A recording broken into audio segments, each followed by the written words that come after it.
Visit Tokyo or Kyoto and you'll see trains packed with children, teenagers and commuters. So Japan doesn't have a population problem, right? But if you go outside the big cities, chances are you'll see quite quickly what's wrong. Ghost villages, derelict houses, schools closing down. So why is this happening and what can Japan do about it?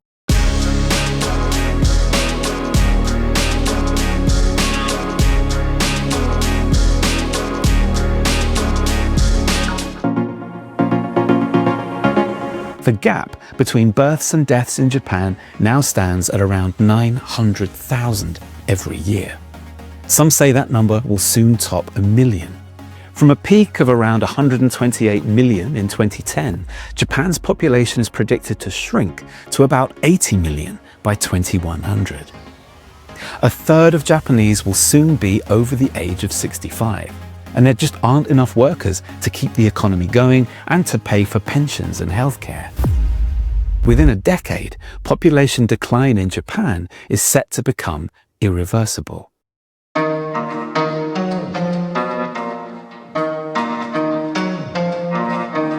For a century, people have been leaving the countryside for cities like Tokyo and Osaka.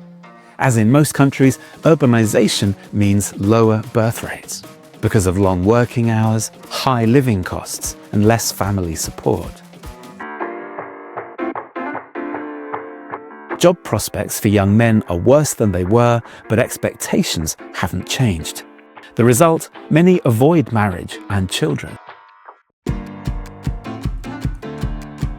Politicians in Japan have been talking for years about making it easier for women to have careers after they have children. In reality, most end up in part-time, casual and insecure jobs, struggling to find affordable childcare. So why would they marry and have children? It's that marry part that really matters in Japan. Research suggests that it's people choosing to delay marriage or not get married at all, rather than marital fertility, that's the real driver of population decline.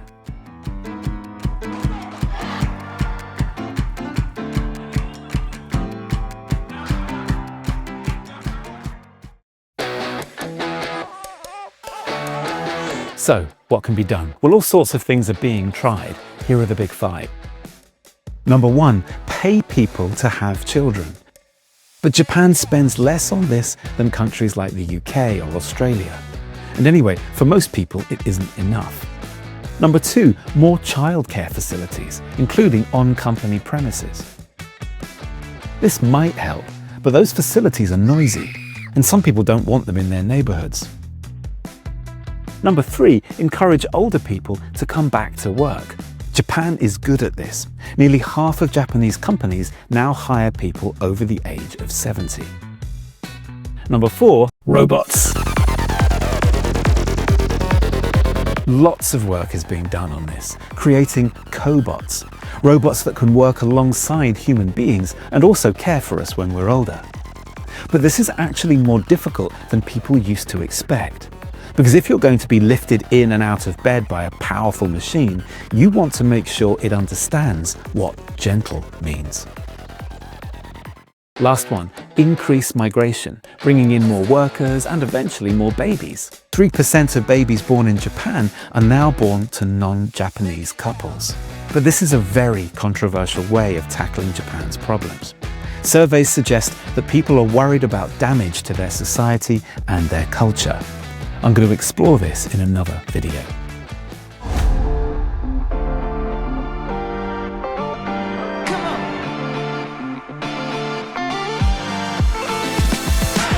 So, the big question, can all this reverse Japan's population decline? Honestly, I don't think so. But does it really matter as much as people think? A population of 80 million by 2100 sounds very small compared to where Japan is now, 124 million. But it's not much smaller than in 1950, before the post-war boom. So here's a prediction. Leaders in Japan will eventually stop talking quite so much about population crisis and more about transition to being a smaller country. Some of the richest countries on Earth, Switzerland for example, have small populations. Yes, Japan is in a more dangerous part of the world, and it would struggle to raise a large army if it had to.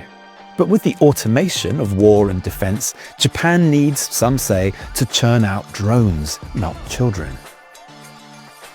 If a smaller Japan is secure, peaceful and productive, then maybe in a few generations' time, people will be asking, crisis? What crisis? I hope you found this useful. If you did, please like, share it with someone who might enjoy it, and of course, subscribe.